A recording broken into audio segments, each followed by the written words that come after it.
The implied refusal of the defendant to tender reply to the plaint.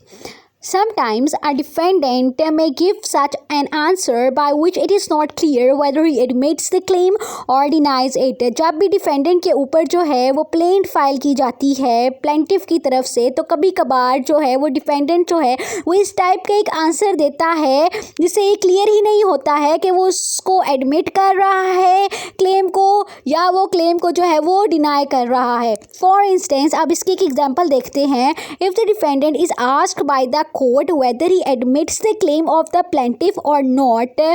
अगर court जो है वो defendant से पूछे कि क्या वो एडमिट करता है क्लेम को प्लेंटिफ के या वो एडमिट नहीं करता है, अगर उसका आंसर जो है वो इस क्वेश्चन के लिए वो ये होगा, I can get out of this litigation और let the plaintiff prove this claim और I do not want to litigate.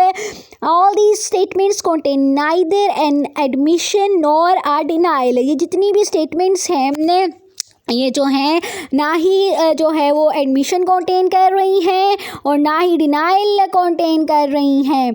Muslim jurist have different opinion in regard to such situation. तो इस सिचुएशंस में जो मुस्लिम ज्यूरिस्ट हैं उनकी different जो हैं वो ओपिनियन होंगे. ठीक हो गया. 3 तरह की जवाब फॉर एग्जांपल अगर दे दे कि let the plaintiff prove his claim और I do not want to litigate, I can get out of this litigation.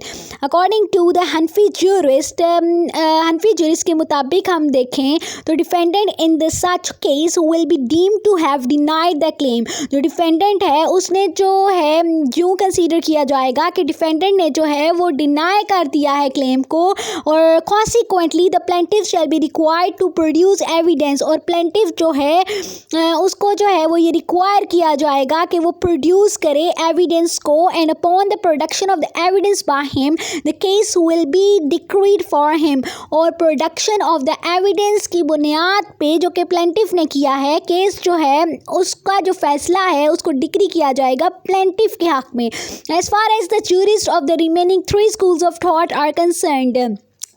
लेकिन अगर हम जो ज्यूरिस्ट हैं जो कि रिमेनिंग 3 schools of thought हैं उनको अगर हम देखें, they are of the opinion that in such situation the defendant shall be deemed to be नाकिल. That is a person who being under a liability to take oath refuses to do so. तो defendant को एक ऐसा बंदा समझा जाएगा इस situation में जो कि दी गई है कि जिसमें वो इम्प्लाइडली जो है वो रिफ्यूज़ करता है रिप्लाई करने के लिए क्लेम को. तो डिफेंडेंट को जो है वो इस सिचुएशन में एक ऐसा बंदा समझा जाएगा जो कि लाइबिलिटी के अंडर आता था कि उसको ओथ लेनी चाहिए थी मगर वो रिफ्यूज़ कर देता है ओथ लेने से. Consequently the burden of the oath shall be shifted to the plaintiff. और फिर कॉन्सिक्वेंटली ये होगा कि बर्डन ऑफ द ओथ जो है वो प्लेंटिफ की तरफ चली जाएगी और प्लेंटिफ के ओथ लेने पर जो है वो केस उसी के हक में जो है वो डिसाइड हो जाएगा. एंड अपॉन हिज टेकिंग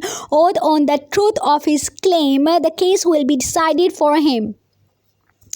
अब नेक्स्ट हेडिंग जो हम पढ़ेंगे वो होगी the express refusal of the defendant to tender reply to the claim.